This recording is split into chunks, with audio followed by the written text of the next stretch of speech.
Então disse Jesus a seus discípulos: se alguém quer vir após mim, a si mesmo se negue, tome a sua cruz e siga-me.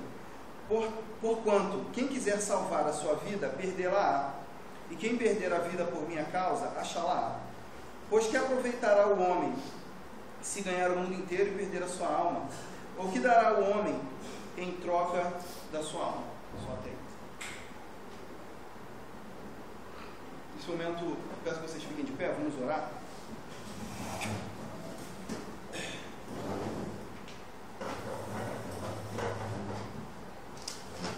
Pedindo que Deus esteja à frente desse momento. Senhor, meu Deus e Pai, estamos aqui agora, Pai, na Tua presença. Peço que o Senhor venha abençoar a minha vida, que o Senhor esteja presente aqui entre nós, Senhor. Meu Deus, que a direção dessa mensagem seja Tua.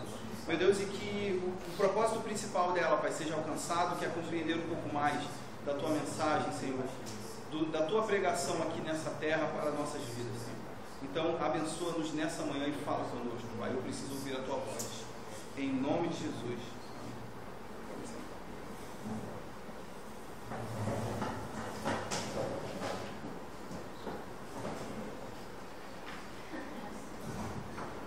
Eu quero pedir a ajuda de alguém, só para colar um negócio aqui no quadro, que eu tenho uma imagem para vocês. Alguém ajuda aqui? Vem, Felipe,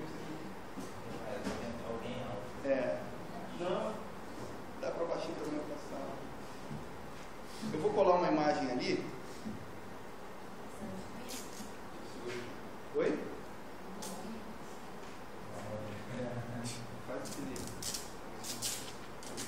A imagem é essa aqui, ó. Quero que vocês prestem atenção.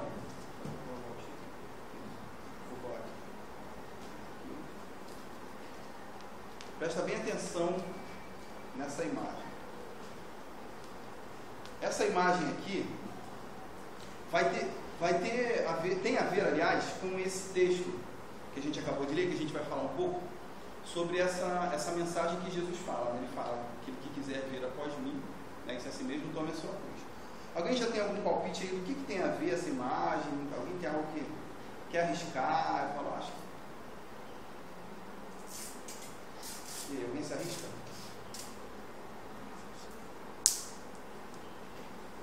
Ninguém?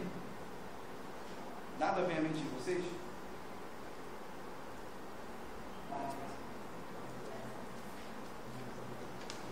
Oi? Obrigado. Vou botar aqui, tá no quadro?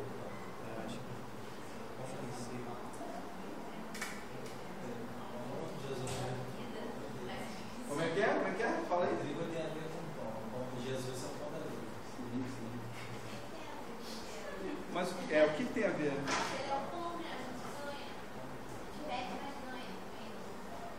Como assim? Perde mais ganha? É para perder a vida. Quem achar a sua vida vai perder, mas quem entregar a sua vida, ele vai ganhar. Porque ele é o pão da vida. Você acaba ganhando a vida eterna. Sim. Sim, tá no caminho. Tá no caminho, tá no caminho. Mais alguém tem alguma coisa? Então eu vou prosseguir. Eu vou ler aqui com vocês um texto desse livrinho aqui. É um resumozinho. Eu vou ler com vocês.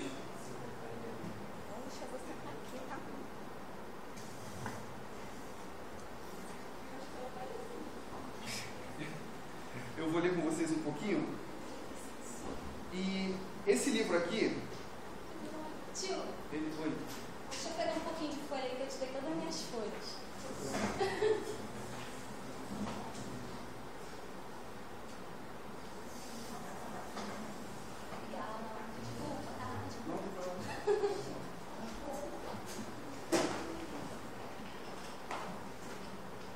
Inclusive eu já tinha até esquecido. Vou entregar algumas folhas.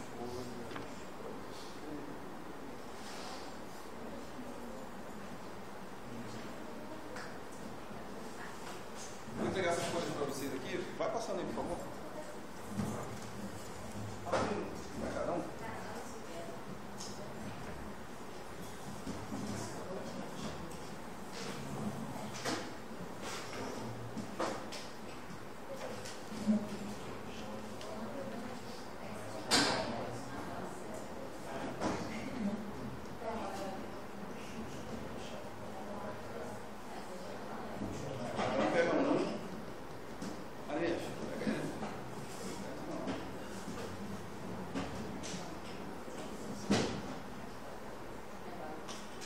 Então, isso aí na verdade é porque na semana passada eu percebi que eu falei muita coisa e tipo assim, teve um pessoal que ficou meio voando, não é voando, mas eu falei muita coisa.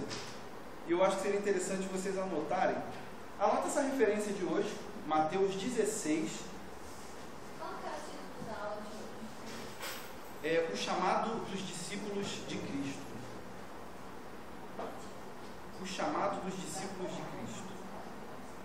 Se apagar, não tem borracha. Aliás, se errar, não tem borracha. Tem que rasurar.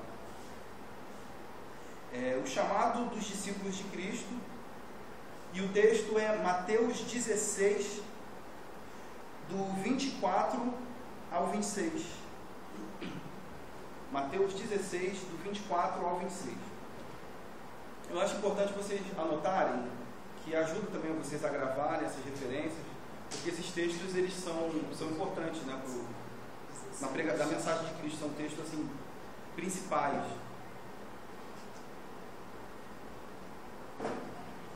Tá, então, o chamado dos discípulos de Cristo, Mateus 16, do 24 ao 26. Mateus 16, do 24 ao 26. Pegou?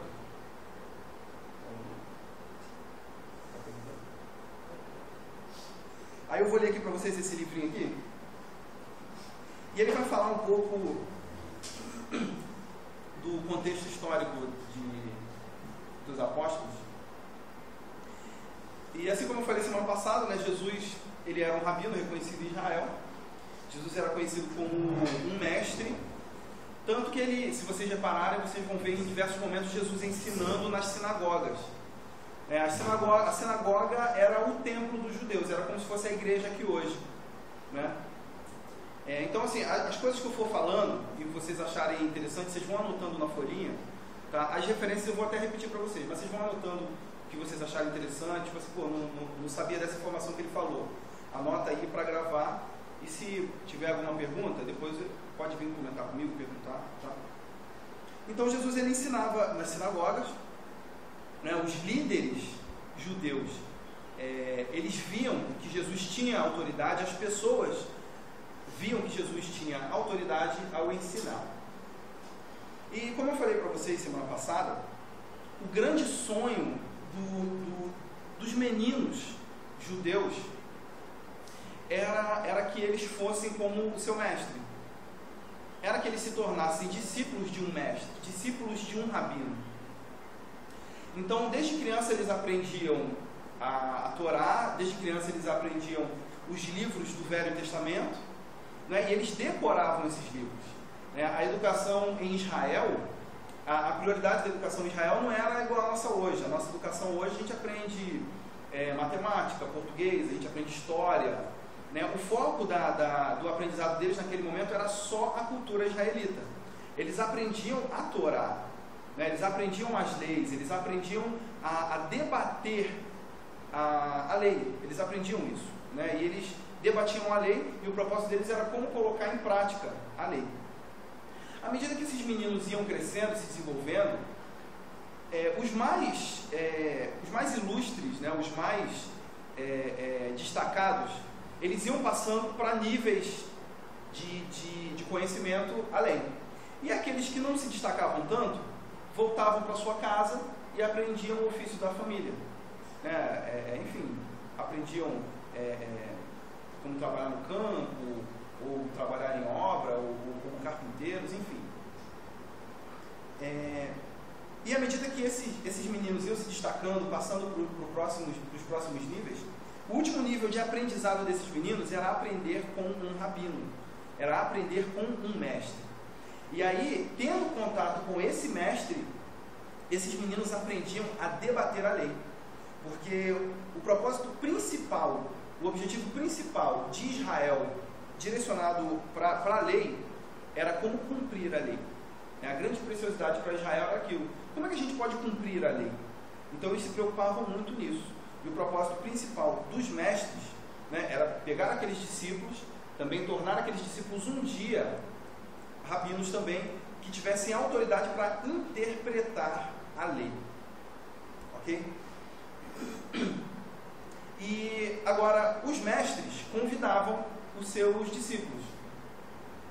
Um rabino, por exemplo, digamos se fosse um rabino, eu ia olhar para o Felipe e falava assim: Felipe, olha, eu estou notando em você que você é um menino especial, você tem um conhecimento da Torá muito bom, então eu quero te convidar para ser meu discípulo, eu quero te convidar para me seguir, você aceita? E aí ele diria: sim, eu aceito, né? Eu desejo ser o seu discípulo, mestre. E aí agora a gente vai ver Jesus. Jesus, ele começa a convocar pessoas. E aí a gente vê Jesus na praia convocando pescadores. Em Mateus, na semana passada eu li quando Jesus convoca Pedro. Naquela mesma ocasião que Jesus convoca Pedro, ele também convoca André, Tiago e João, né? E mostra que eles eram sócios, inclusive, com pescadores, né? Eles tinham um barco, uma sociedade com barco, e com o pai também de André. E ali, né, Jesus vai e convoca eles ali, e Jesus fala: olha, segue-me. Ele olha para eles e diz: segue. E esse livro aqui fala uma coisa bem interessante. Diz assim, esse livro aqui é uma enciclopédia com os personagens da Bíblia. E esse livro diz aqui sobre os 12 apóstolos. Ele diz assim: Jesus escolheu um grupo de homens bem estranho. 4 eram pescadores, um cobrador de impostos e, portanto, conhecido como pecador, e pelo menos um membro de um partido político rebelde. Até onde sabemos, nenhum deles era reconhecido como profeta, nem como religioso. A única exceção pode ser Natanael, que talvez fosse um homem bem educado e piedoso, mas sendo esse o caso, pouco se fala nisso. E aí ele dá a referência que é João 1,45, se vocês quiserem anotar. João 1,45 vai falar sobre Natanael. De qualquer maneira, esse bando confuso foi inspirado por Jesus e fortalecido pelo Espírito Santo para ir até os confins da terra, pregando o Evangelho e mudando o curso da história humana para sempre. João 1,45 vai falar sobre Natanael. E esses são os discípulos de Jesus. Essas são as pessoas que Jesus chamou. Pessoas incomuns. E Jesus, ele não era um mestre comum. Ele não era visto como um rabino comum. E mostrando isso, vamos lá comigo em Mateus 10, 5. Tá? Anotem aí também. Mateus 10, 5. E aí a gente vai ver que ensino Jesus deu para esses discípulos. Mateus 10, 5.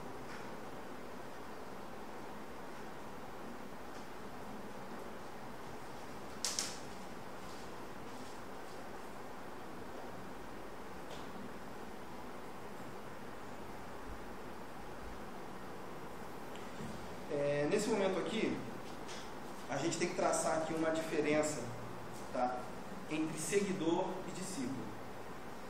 Jesus, por onde ele passava, ele movimentava, trazia muitas multidões acompanhavam Jesus. Só que tinham pessoas que eram apenas seguidoras, iam para ver apenas o que Jesus, qual era a mensagem dele, o que ele pregava, para ver milagres, ver o que ele fazia, quem ele era. Mas os discípulos eram diferentes, eram aqueles que andavam com ele, obedeciam os seus ensinos. Aí é que a gente começa a ver os ensinos que Jesus passa para esses homens. Agora você imagina esses homens aqui, né? Alguns eram pescadores, assim como eu li aqui, eram homens que não eram esses discípulos que eram formados desde criança. Provavelmente esses homens foram rejeitados na escola judaica em um determinado momento. Provavelmente eles não tinham esse conhecimento, eles não eram esses meninos notáveis que eram os discípulos dos rabinos. Eles eram homens comuns, homens que ficavam à margem da sociedade em alguns momentos, homens que eram vistos como pecadores. E aí é que a gente vê, e de repente, por esses homens não terem, né, trazerem consigo essa educação, talvez eles não tivessem a percepção correta do que Jesus estava fazendo, de qual era a mensagem de Cristo. Provavelmente eles tinham uma mensagem, uma ideia política da coisa. Olha, poxa, se Jesus está pregando aí que o reino de Deus está vindo. E naquele momento, para os leigos, aliás, não para os leigos, mas para todo o povo judeu ali, O reino que Jesus tinha para trazer era um reino político, né? Naquele momento ali, os judeus eles eram dominados pelos romanos. Então, se chega alguém e eles acreditavam que eles eram o povo escolhido. Agora, se chega alguém falando assim, poxa, o reino de Deus está próximo, o reino de Deus está vindo, era só ligar uma coisa a outra. Poxa, nós somos o povo escolhido por Deus, né? Somos a menina dos olhos de Deus. Se o reino de Deus está vindo, quem vai ficar no topo somos nós, a gente vai ficar em cima, né? Então a gente vai detonar com os romanos. O reinado romano vai acabar e nós vamos tomar o poder, nós vamos assumir o poder. Era dessa forma que eles pensavam, e se vocês estudarem mais, vocês vão ver que ao longo da Bíblia mostra que eles pensavam assim mesmo através das atitudes deles. E aí de repente eles imaginaram, poxa, olha, Jesus vai começar a organizar a gente, né? Nós somos aqui os discípulos, ele convocou 12, né? 12 já era um número especial, representava as 12 tribos de Israel. Para eles 12 era um número que também representava a divindade, algo divino, né? E aí eles pensavam, poxa, olha, escolheu 12 discípulos, né? Nós somos aqui os 12, vamos pensar como os discípulos, poxa, nós somos os 12. Se a ideia dele é instaurar o reino de Deus, então ele vai começar a ensinar a gente para ir, a gente vai até os romanos, e talvez eles até poderiam pensar em algum combate físico, alguma luta já, ou algum combate político. Não, ele vai mostrar a gente ideias políticas, né? A gente vai começar a combater a forma de pensar dos romanos, e a gente vai começar a tomar o poder aos poucos. E aí vamos lá, vamos mostrar o que Jesus começa a ensinar. A partir do 5, diz o seguinte: a estes 12 enviou Jesus, dando-lhes as seguintes instruções: não tomeis rumo aos gentios, nem entreis em cidade de samaritanos, mas de preferência procurai as ovelhas perdidas da casa de Israel. E à medida que seguirdes, pregai que está próximo o reino dos céus. Vamos parar aqui. Com esse início de mensagem aí, alguém tem alguma sugestão do que vocês acham que eles entenderam? Baseado nisso?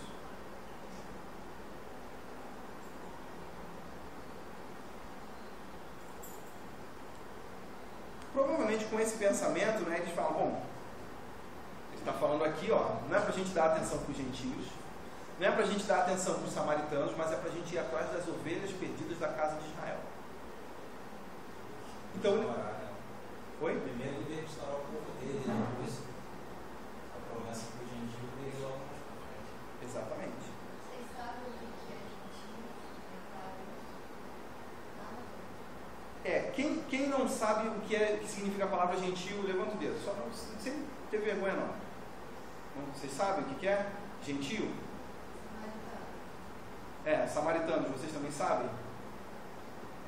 Samaritano mais ou menos. Tá, deixa eu explicar. Samaritanos, os samaritanos, vou explicar tudo, né? Os samaritanos, eles eram povos que na linhagem antiga deles, eles eram judeus. Os antepassados dos samaritanos eram judeus. Só que com o passar do tempo, eles saíram de Jerusalém, alguns deles, alguns judeus, né, alguns israelitas, saíram de Jerusalém e foram para outros lugares, morar em outros lugares. Morando nesses outros lugares, o costume religioso deles se misturou aos outros deuses pagãos, que não eram o Deus de Israel, né? E aí eles começaram a cultuar a outros deuses, eles cultuavam estátuas, né, deuses em estátuas. Eles tinham deuses do lar, que eram deuses que eles colocavam, estátuas, né, que colocavam dentro das casas deles. O costume religioso deles era misturado. Eles não eram puramente judeus, era misturado. Então o povo judeu chamavam eles até mesmo de cães. O povo judeu chamava eles de cães. Por isso que tem um momento que o próprio Jesus fala isso para aquela mulher que vem atrás dele, né? E ela fala assim: Senhor, me cura, me cura. Ela vem pedindo uma cura, né? E Jesus fala: olha, como é que é? Tirar a comida dos filhos e dar aos cães, né?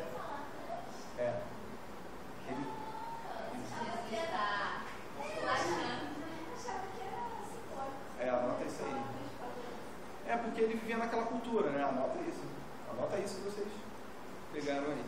Eles diziam, né, pejorativamente, chamavam de cães. E aí Jesus fala isso, né? Não é lícito tirar dos filhos e dar aos cães a comida. Né? Ela fala, mas Senhor, até mesmo os cães podem comer da migalha que cai da mesa. Né? E aí Jesus fala, olha, grande é a fé desta mulher. Então, esses gentios tinham mais fé do que o próprio povo de Israel. Muitos deles tinham, exatamente. Inclusive eu vou falar disso mais na próxima aula. Quer uma coisa para falar? Não, é só naquele oficial. Só basta uma palavra sua. Ele também não era judeu também.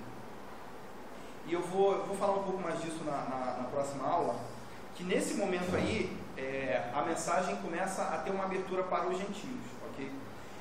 Então, esses eram samaritanos, né? E o povo israelita, o povo judeu, que era o próprio povo de Jesus, tinha um preconceito contra eles. Os gentios é um outro termo que engloba todas as pessoas que não fazem parte da religião de Israel. Né? Então, por exemplo, Felipe, você é gentio? Você é gentio? Tu não está entendendo? Então o que acontece? Os gentios, eles eram todos aqueles que não são judeus. Ok? Nessa classificação, você está incluído? Não? Você não é gentio? É isso? Isso aí, tá ligado. Isso mesmo. Então nós somos gentios, né? No caso nós somos, porque nós não somos judeus. É só esclarecer isso. Então aí Jesus começa a falar isso, olha, vocês vão pregar para o povo judeu. Tá? Vocês vão dizer, ó, o reino está chegando. Então, de repente, naquele momento, eles poderiam imaginar, poxa, Jesus está conclamando o exército. Nós vamos ser, sei lá, os generais. A gente vai começar a chamar o povo, falar, ó, Jesus está começando a reunir o povo. Né? O Messias está chegando. Né? O reino de Deus está chegando. Então, ó, pessoal, vamos ficar alerta. E talvez até a mensagem deles, né? Porque quando Jesus fala isso aqui, Jesus envia eles a pregar. E aí eles vão pregar sem Jesus por perto, né? E talvez eles até mesmo tenham pregado mensagens erradas. Talvez eles até tenham falado isso mesmo. Né? A gente não sabe, a gente não tem como dizer, mas é cabível dentro disso aqui, dentro desse entendimento. Talvez eles podiam reunir, gente, olha, quero aqui falar só com os judeus aqui dessa cidade. O Messias está chegando, a gente vai tomar o poder agora, o reino de Deus está vindo, é a hora do nosso povo. Então todo mundo presta atenção. Tem alguns que sobraram. Pega aí.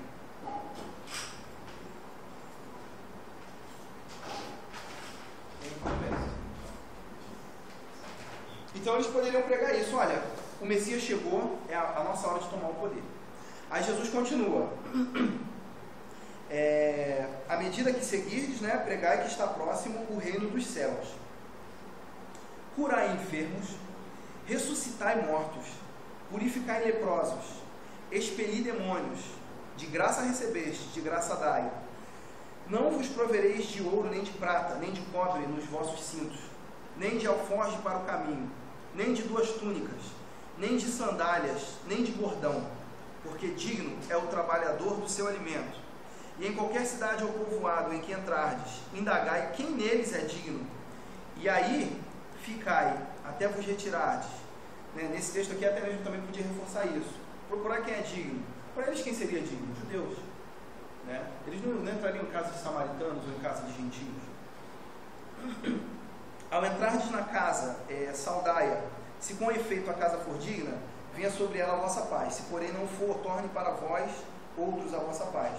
Se alguém não vos receber, nem ouvir as vossas palavras, ao sair daquela casa ou daquela cidade, sacudi o pó dos vossos pés.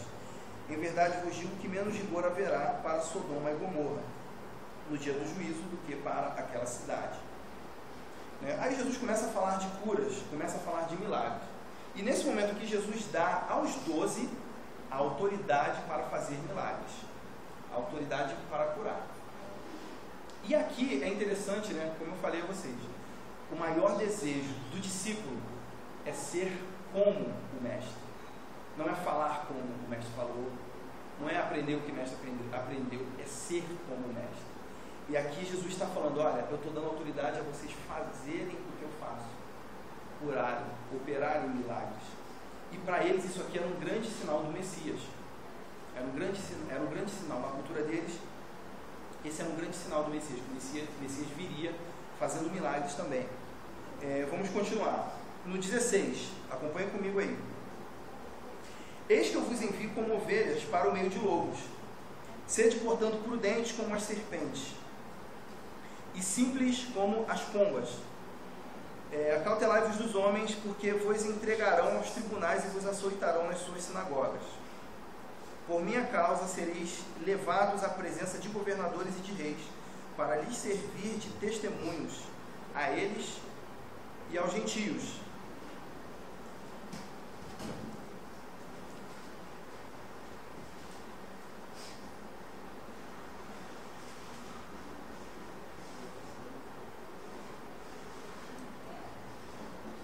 E aí Jesus começa a falar, olha, vocês vão começar a ser vistos também pelos gentios. E o nosso próprio povo pode ser inimigo de vocês, né? E aí você imagina, né, aquela empolgação, e aí Jesus fala, olha, muito cuidado. E aí eles falam, poxa, não é tão simples quanto a gente pensou. Vamos lá para o 24. Aí o título aqui é os estímulos. O discípulo não está acima do seu mestre, nem o servo acima do seu senhor. Basta ao discípulo ser como o seu mestre, e ao servo como o seu senhor. Se chamaram Beelzebu ao dono da casa, quanto mais aos seus domésticos. Portanto, não os temais, pois nada há encoberto que não venha a ser revelado, nem oculto que não venha a ser conhecido. O que vos digo às escuras, dizei-o à plena luz. E o que se vos diz ao ouvido, proclamai-o dos eirados. Não temais os que matam o corpo e não podem matar a alma. Temei antes aquele que pode fazer perecer no inferno tanto a alma como o corpo. Para aí. E aí o negócio vai começando a estreitar mais uma vez. Ele fala, não temei quem mata o corpo. Por que ele falou não temei quem mata o corpo? É como se ele estivesse preparando eles, vão querer matar vocês, mas não temam. É como se ele estivesse falando, a missão que eu estou dando a vocês aqui é perigosa, hein? Cuidado. Não é simplesmente só chegar a pregar e fazer milagre. Mas tem gente que... E ele fala assim, se eles disserem... ele fala, né? O desejo do discípulo é ser como o mestre. Se eles falam que o mestre é Beelzebu, é um demônio, se eles me chamam de um demônio, se eles falam que eu opero milagres como um demônio, vocês acham que eles vão chamar vocês de anjos? Eles vão atrás de vocês. Isso aqui ele está falando só os 12, ok? Ele chamou os 12 ali, ele, gente, vamos reunir aqui, eu quero falar umas coisas para vocês. E começou a falar isso aqui. Vamos avançar mais um pouquinho. Aí agora ele fala das dificuldades. Vamos lá para o 34, vou avançar o 34. Não pensei que vim trazer paz à terra. Não vim trazer paz, mas espada. Pois vim causar divisão entre o homem e seu pai, entre a filha e sua mãe, entre a nora e sua sogra. Assim os inimigos do homem serão os da sua própria casa. Quem ama seu pai ou sua mãe mais do que a mim, não é digno de mim. Quem ama seu filho ou sua filha mais do que a mim, não é digno de mim. E quem toma a sua cruz e vem após mim, não é digno de mim. E quem não toma a sua cruz e vem após mim, não é digno de mim. Quem acha a sua vida, perdê-la-á. Quem, todavia, perder a vida por minha causa, achará. A mensagem está ficando pesada. E aí ele fala, eu não vim trazer paz, eu vim trazer divisão. O que Jesus está começando a falar sobre isso? Olha, a mensagem de Cristo, ela não é para todos. Ele está falando, tipo assim, o pai está ensinando coisa errada para o filho, não está ensinando a lei direito, aí o discípulo vai para ensinar o filho do cara o que é certo. Aí nisso causa isso, os ensinos de Jesus vão causar divisão entre famílias, inclusive. Por exemplo, na sua família todos são cristãos? Então Jesus está dizendo isso aqui, nem todos vão aceitar, e isso vai trazer problemas, né? Isso aqui também ele pode estar falando, inclusive dentro dos próprios judeus. Eles se consideravam como uma família, mas entre os judeus não havia um consenso. Inclusive, quem quis matar Jesus foram os próprios judeus. Ok? Então, é isso que ele está falando. Vai haver divisão. Ele não está falando simplesmente de uma morte física. Né? Eu não vim trazer simplesmente...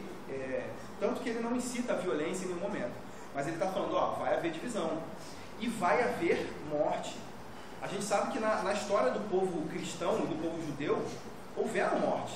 O povo judeu, inclusive, foi um povo muito massacrado. O povo cristão também, no início da igreja, foi um povo muito massacrado. Então, Jesus está falando, a minha mensagem, quem aceita a minha mensagem, está passível de morte. Está passível de uma morte física e do ódio, e da divisão.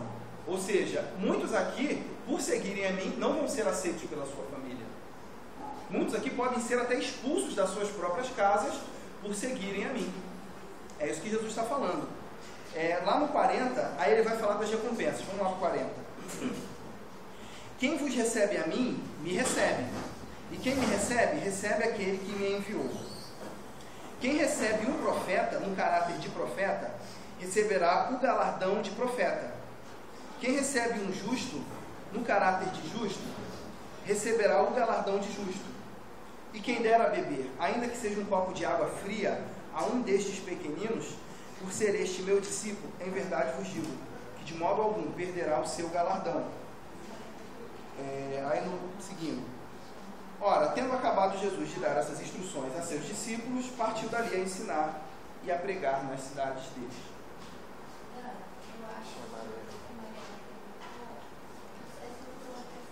Fecha a porta aí. Eu acho que quando Jesus queria causar divisão, era no sentido de, assim, dando um exemplo de hoje, por exemplo, imagina uma família muito católica, né?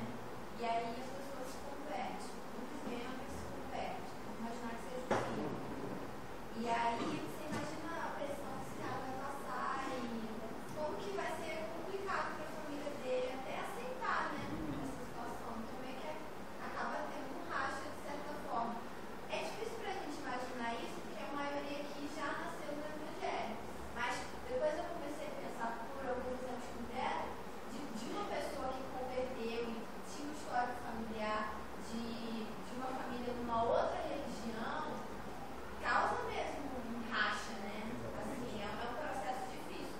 E aí, no caso, por que eu dei esse exemplo? Porque os judeus eles estavam muito presos à questão da lei, a tradições, né? Jesus vem e diz que o foco não é esse, né? E ele vem com uma mensagem que não vai, tipo assim, não vai tirar o valor da lei, mas não vai dizer que é a lei que vai salvar, né? Aí eu acho que é por isso que causa uma divisão, porque o judeu estava muito focado nisso, nessas tradições, né? Exatamente. É isso. É uma mensagem nova. É uma mensagem revolucionária, a mensagem de Cristo. Os judeus não chamam. Oi? A menina era muçulmana, ficava escutando música escondida, ela era escondida. Até que um dia o irmãozinho da é bem não virando a Já está contando já os Não, é pais. um exemplo. Pega o pai e volta. Para nós a gente não vê essa realidade por isso, né? Porque a maioria que nasceu num lar cristão. Mas você acha que tem a ver? Tem. Essa questão de É Deus isso. estar muito apegado à tradição e com uma mensagem muito diferente, né? Exatamente. Então ele não seria aceito e, consequentemente, os discípulos dele também. Com certeza. E, inclusive, eles reconheciam, a gente vai ver na próxima semana, não a próxima, né, a outra, que Jesus, ele, inclusive foi visto os sinais em Jesus, que ele era o Messias. Os doutores da lei, eles eram responsáveis por dizer quem era o Messias, né, por atestar os sinais de quem era o Messias. E eles viram todos os sinais. Jesus deu todos os sinais para eles. Eles entenderam que ele era o Messias. Só que pela mensagem dele ser muito radical e talvez até não compreendida completamente, eles acharam que seria melhor entregar ele para os romanos, né? Então eles até dizem, olha, é melhor que um só morra do que todo o povo pereça. Tipo assim, a gente já está muito apegado aos nossos costumes. Deixa a gente aqui com os nossos costumes, seguindo a nossa lei. esse revolucionário, é melhor que ele morra, é melhor ele morrer sozinho do que a gente aceitar os ensinos dele e virem e morrer e todos os romanos nos destruírem. Então, aí Jesus começa a pregar essa mensagem e Jesus ele começa a falar de morte. Ele começa a usar figuras como: eu vim trazer espada, né? Eu vim trazer divisão, os meus ensinos são diferentes, o meu jugo é diferente. E aí ele começa a falar isso aos discípulos. E nesse primeiro momento aqui, esse momento que eu li com vocês aqui, Mateus 10, é o momento que ele se reúne com os 12 discípulos, né, os 12 apóstolos, e aí ele envia eles para irem pregar a mensagem dele. Agora, eu quero ir com vocês no primeiro momento em que Jesus anuncia a sua morte. Mateus 16. É o texto que eu li no início. Mateus 16, 24. E aí eu quero mostrar essa segunda parte do ensinamento de Jesus e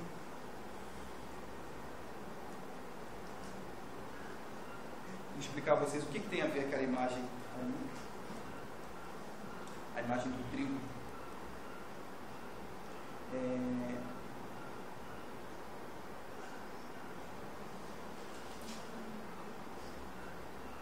E aí ele diz, então disse Jesus a seus discípulos: se alguém quer vir após mim, a si mesmo se negue, tome a sua cruz e siga-me. Porquanto quem quiser salvar a sua vida, perdê-la-á. Quem perder a vida por minha causa, achá-la-á. Pois que aproveitará o homem se ganhar o mundo inteiro e perder a sua alma? Ou que dará o homem em troca da sua alma?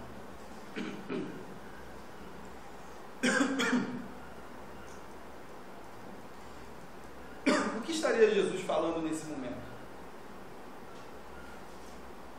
Se você prestar atenção, vamos um pouquinho antes, no 16:21.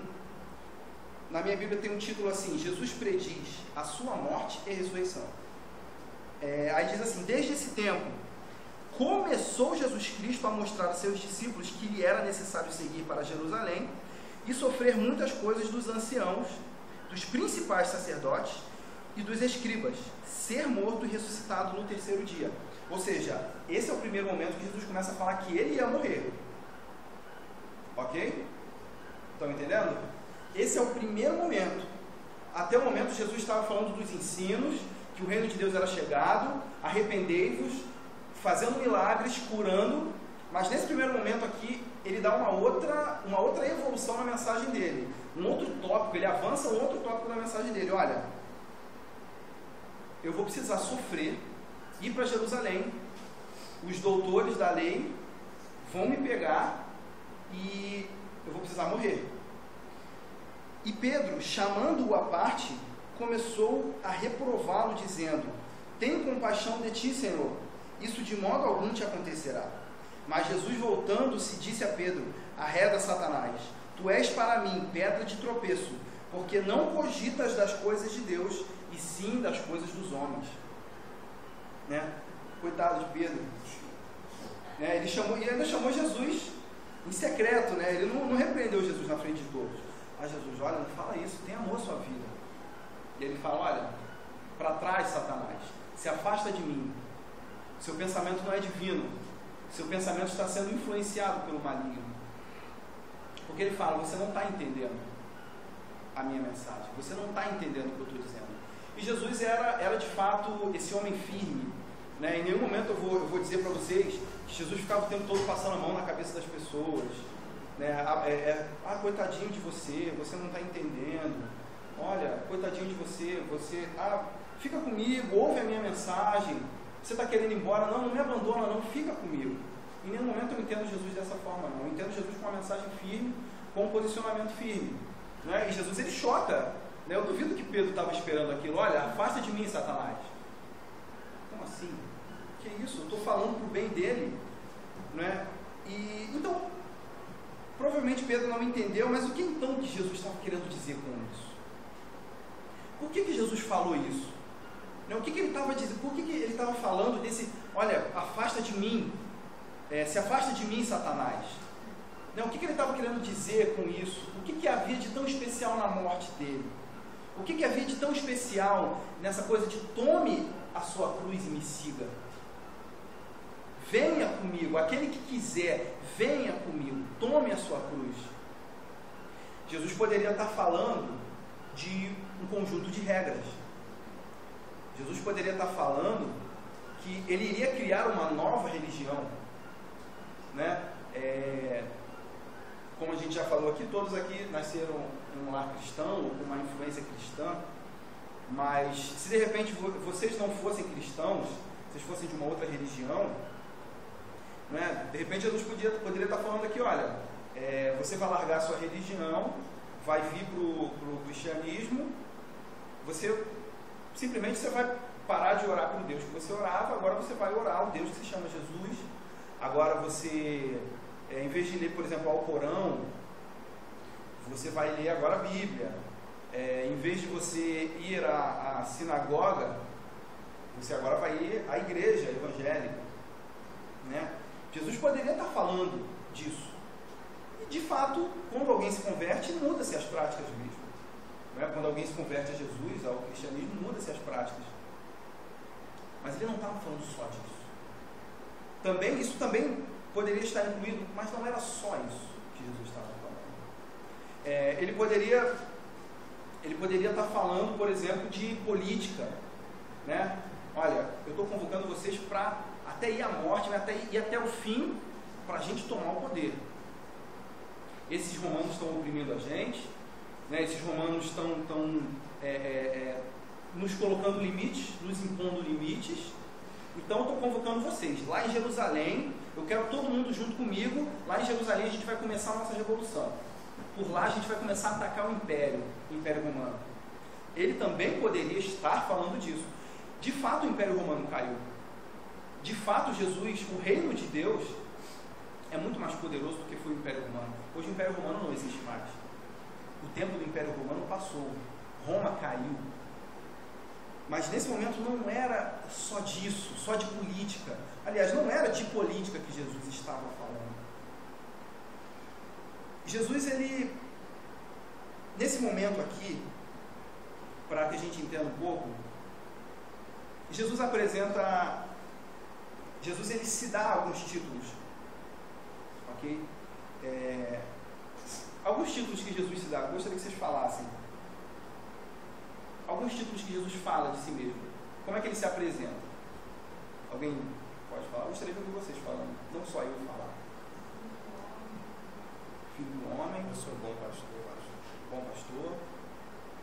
Mais alguém? Vamos lá, pô, sei que vocês sabem.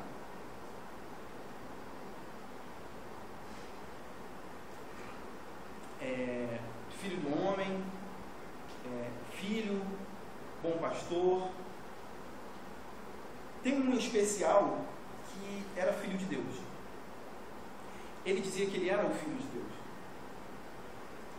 E quando ele diz que ele é o filho de Deus, ele não está simplesmente dizendo, olha, eu sou filho de Deus, Deus é meu pai. Para nós hoje isso é muito comum. Mas a mensagem de Cristo nesse título especial, filho de Deus, mostra que ele era diferente. Que ele tem uma natureza. Ele fala também sobre Mateus 24, profeta poderoso. Profeta também.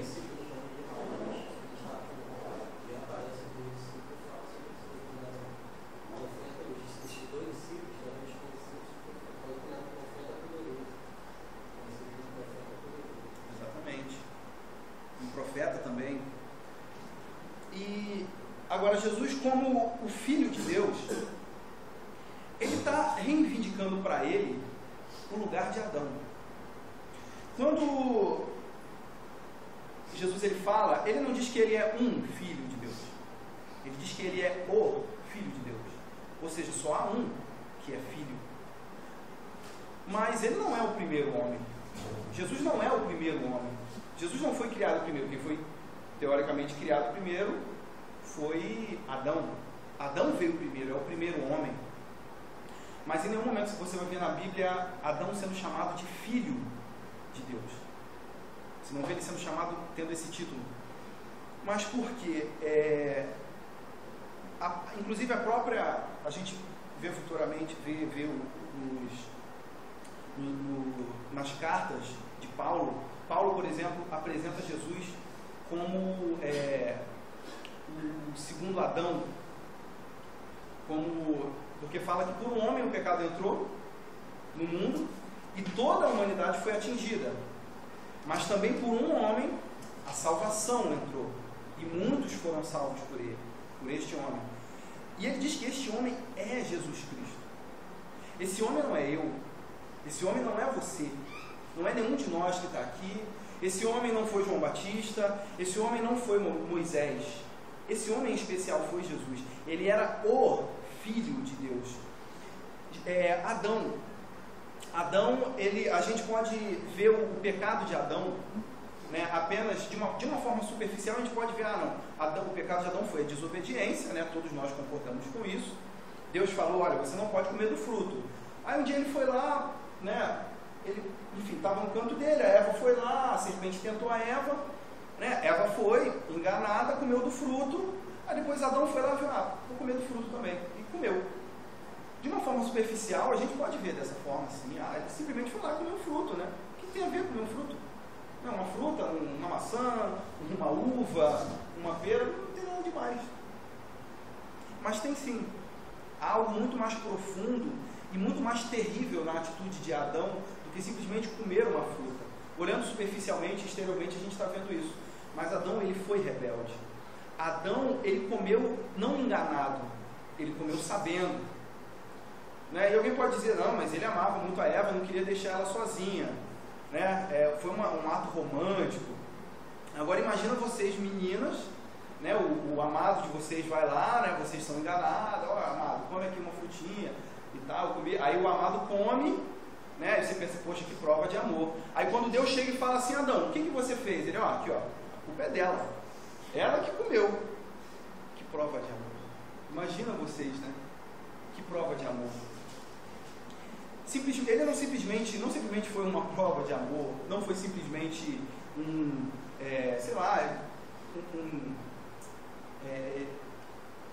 descuido simples. Não, mas a Bíblia mostra que ele não foi enganado.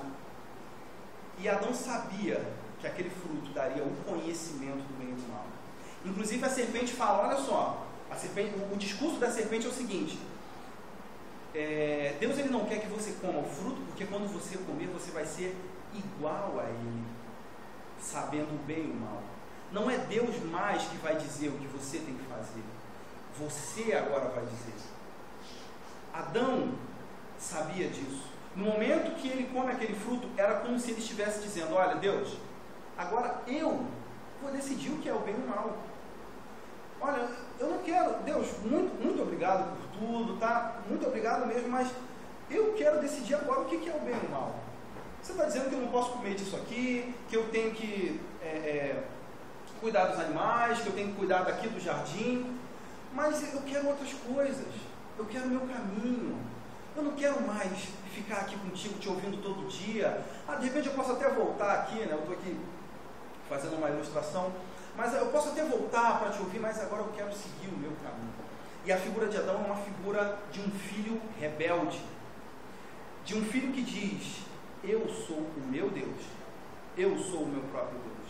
Eu não preciso mais de Deus me dizendo o que fazer. Quando nós pecamos, é como se a nossa carne, o nosso homem interior estivesse dizendo isso. Eu não quero seguir o que Deus está dizendo que é melhor para mim. Eu quero fazer a minha própria escolha. Eu quero fazer o que me dá prazer. Eu quero que as pessoas olhem para mim. Eu quero ser o centro agora. Eu quero ser agradado pelas pessoas. Eu quero que alguém me reconheça como especial. Eu não quero servir a ninguém, eu quero que me sirvam. Eu quero ganhar aquilo que eu quero ganhar. Eu quero ter tesouros. Eu quero construir algo. Eu quero ser alguém mais do que simplesmente alguém que fica ouvindo a Deus. E quando o próprio Paulo fala do velho homem,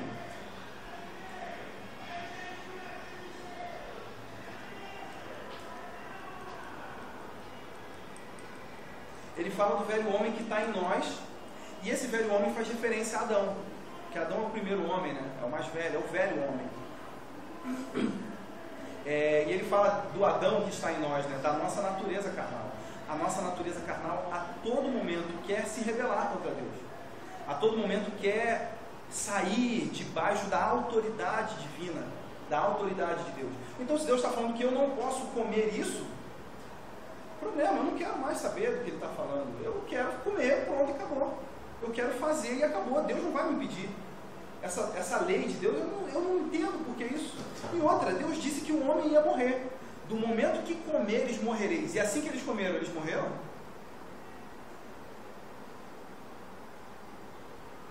Morreram? Assim que comeram o fruto? Espiritualmente, sim. Eles tinham uma ligação com Deus. A partir do momento que ele comeu, ele rompe essa ligação. Mas fisicamente não. Acho que é por isso que ele comeu. Porque assim. Nesse primeiro momento, sim. Fisicamente também. Ele quis dizer ali que está mais para frente. Ah, tá. Porque a ideia não seria que ele não morresse. Não morresse. Fisicamente também. Na verdade, os dois estão certos. Eles morreriam espiritualmente e fisicamente. Porque até então não havia se falado de morte. O pecado até então não havia entrado no mundo. O pecado entrou no mundo por Adão. O pecado já existia, né? Não foi Adão que criou o pecado, mas o pecado entrou por Adão. E até então ele não havia sido falado de morte. Não havia sido falado de morte. Então eles não sabiam o que era morte. Mas naquele exato momento eles não morreram. Né? Então, mais uma vez entra aquilo que a serpente falou. A serpente foi astuta. Olha, ele está querendo que vocês não comam porque ele sabe que vocês vão ser iguais a ele. Deus não quer que vocês sejam iguais a ele. A mensagem de Deus foi corrompida naquele momento. Mas, aliás, na primeira vez. Só tenho uma dúvida em relação a essa passagem, assim. Parece que soubesse se puder pesquisar sobre isso. Porque assim, a Bíblia fala o tempo todo que o pecado entrou por Adão. Mas se a gente for analisar bem, ele foi por Adão, foi Eva. Foi ela que foi o primeiro. E a segunda curiosidade que eu tenho é, porque assim, a partir do momento que ela primeiro, que assim, tem a passagem que fala que ele percebe que ele está nu. Se a partir do momento que ele come, ele tem conhecimento do bem, do mal, etc., e ele percebe que ele está nu, por que ela não percebeu? Assim, a dúvida que eu tenho é porque, assim, por que as coisas só passaram a acontecer depois que ele comeu, e não depois do que ela comeu? Porque se ela comeu primeiro, a visão dela teria que ter sido aberta, e ela não teria que estar nu.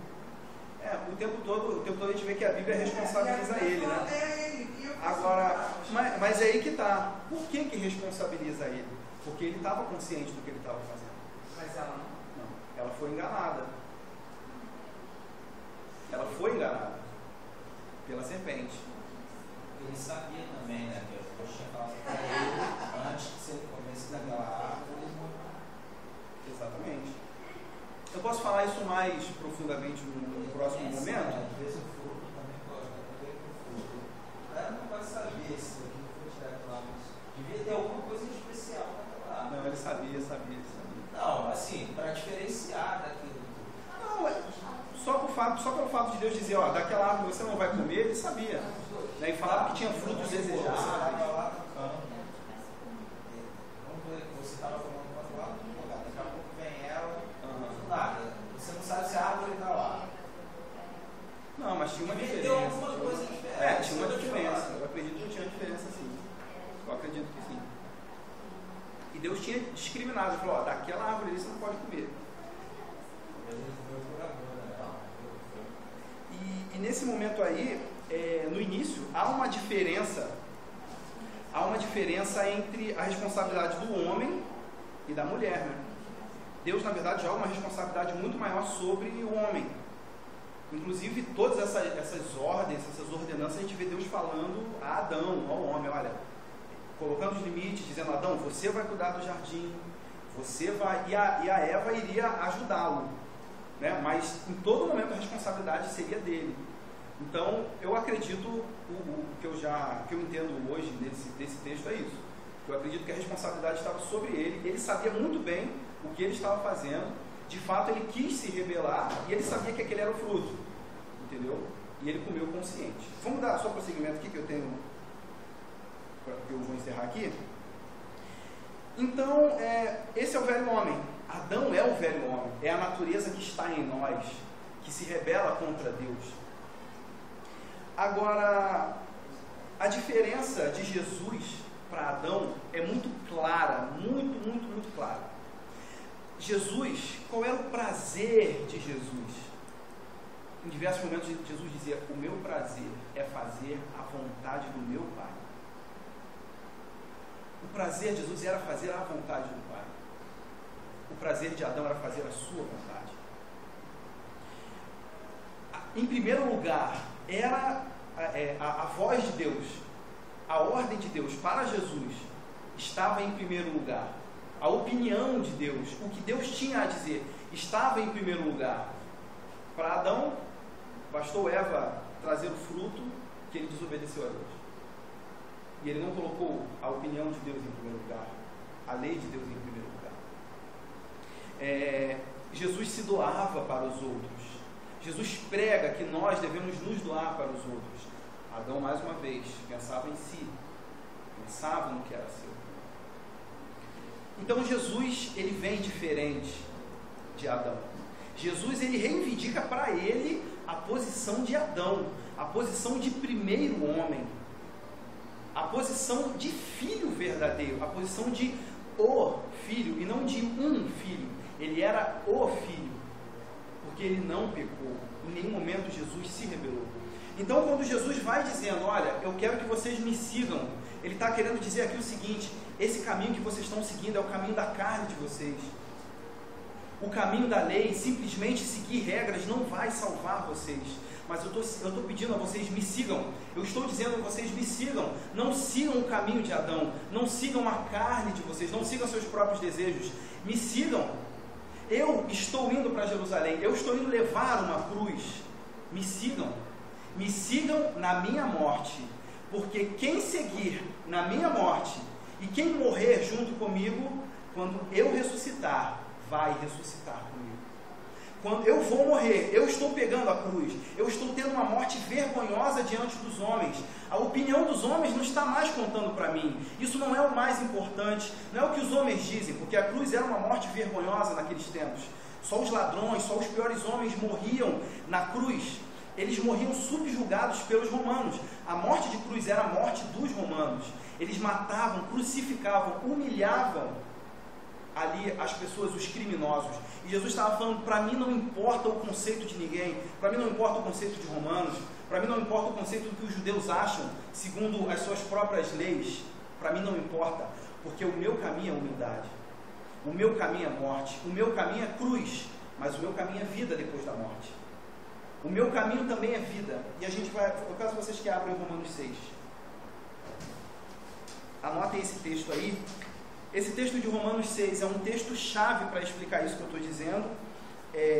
Paulo, ele vem trazer isso para nós.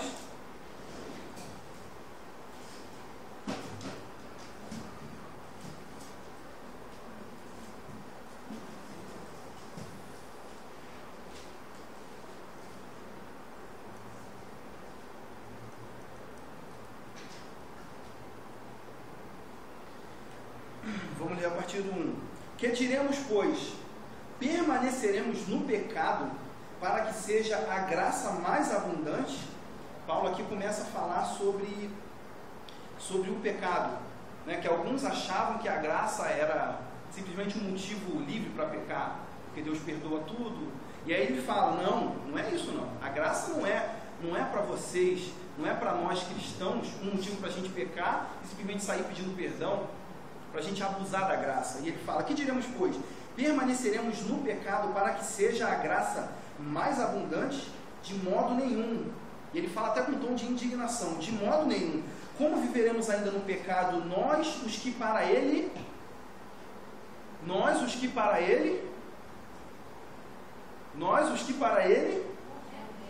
ou porventura ignorais que todos nós que fomos batizados em Cristo Jesus fomos batizados na sua morte.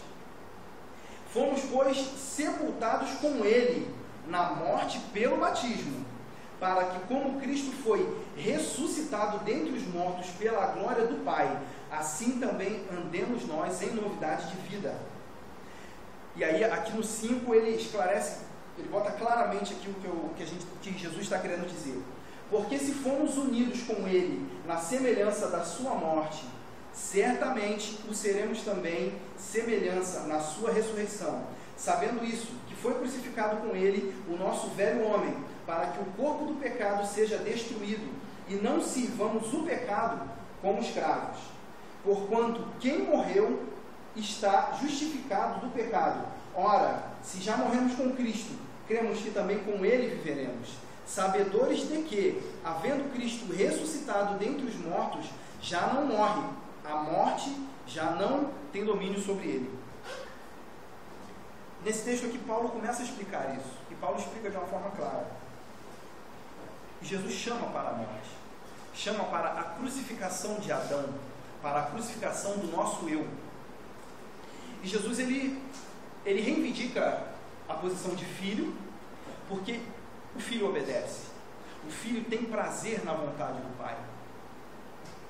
E em nenhum momento Jesus se rebelou contra Deus, porque ele não pecou. O pecado é se rebelar contra Deus. E se eu desligar esse ventilador aqui, se eu desligar ali o interruptor, o que vai acontecer com esse ventilador? Falem para mim, fala. É óbvio, mas fale. Desligar. Ele vai desligar. Ele vai desligar na mesma hora? Ele vai parar? Não, tudo bem, desligar ele vai, mas ele vai parar, ficar estático na mesma hora? Não, né? Basicamente foi isso que simboliza o que aconteceu com Adão e com Eva. Ele falou, olha, eu vou seguir meu caminho. E era como se Deus estivesse falando, olha, eu sou o Criador. Eu sou a própria vida. Fora de mim não há vida. O momento que você se afastar de mim, o momento que você se rebelar contra mim, você vai morrer. Não era simplesmente comer uma fruta, mas era se rebelar, era se afastar, estar longe, ir para longe de Deus, romper com Deus, romper a aliança. Eles não morreram naquele momento porque é como se, quando também acontece com um animal, por exemplo, tem alguns lagartos que ao suportar o rabo ainda fica mexendo, né? Assim, no momento que você corta ainda fica mexendo. Ainda há uma certa energia ali, né? Ainda há uma vida, mas daqui a pouco vai morrer. Daqui a pouco vai morrer. Deus deu a vida, Deus soprou da vida dele, mas no momento que o homem rachou, o tempo dele estava contado. Os dias só iam sendo contados para a morte, né? Tem um ditado que fala, a partir do momento que você nasce, você começa a morrer aos pouquinhos. Foi isso que aconteceu com Adão, foi isso que aconteceu conosco, com o homem. E Jesus está dizendo, olha, longe de Deus, a gente só morre aos poucos. A condenação eterna, o inferno é isso, é romper com Deus. É o salário pelo pecado, é o salário pelo rompimento, é a morte da alma também, não só a morte do corpo. E quando Jesus diz essa mensagem, ele fala, olha, a minha mensagem é o oposto de Adão. A minha mensagem é contrária à mensagem de Adão. Nesse momento eu peço que vocês fiquem de pé. Abram comigo João 12, 24.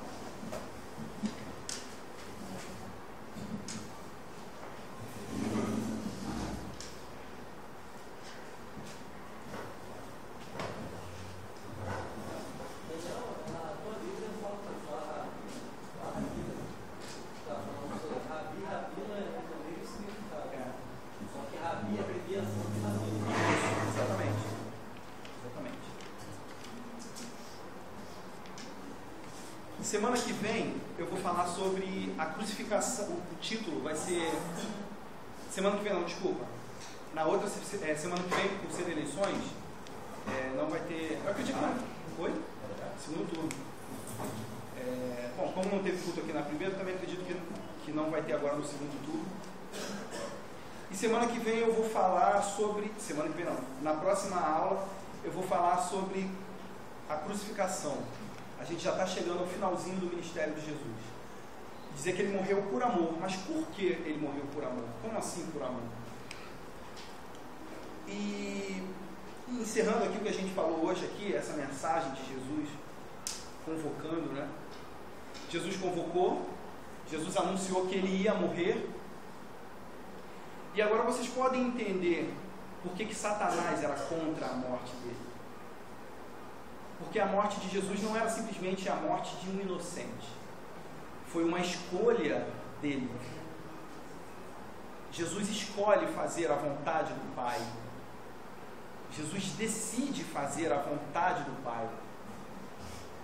Por isso que quando Pedro fala, Senhor, tem amor à sua vida, ele está falando, olha, quem está falando isso não é Deus, é o diabo. Porque Deus, ele dá a sua vida toda.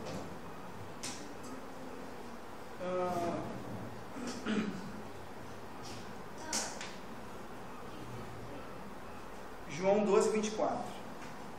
Leia com a gente, por favor.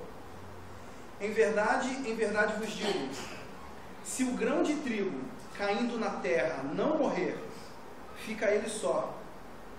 Mas se morrer, produz muito fruto. E essa mensagem Jesus traz para nós, dizendo que ele escolheu morrer. E o Espírito Santo, ele está aqui essa manhã. O Espírito Santo, ele está aqui no nosso meio essa manhã. Essa mensagem não é simplesmente por conhecimento de vocês, para vocês dizerem que vocês entendem um pouco mais do que foi a mensagem de Cristo, para vocês se gabarem e dizerem que eu entendo, mas é para vocês entenderem que o próprio Cristo disse que ele seria como um trigo, que ele morreria para que houvesse vida para nós, para toda a raça humana. E o Espírito de Deus está aqui para que nós não fiquemos indiferentes a essa verdade. A minha oração hoje é que eu não esteja indiferente à realidade da morte de Cristo para a minha vida. Nesse momento, mais uma vez, eu peço que você dê a mão a alguém que está aí. E nós vamos encerrar esse momento aqui orando.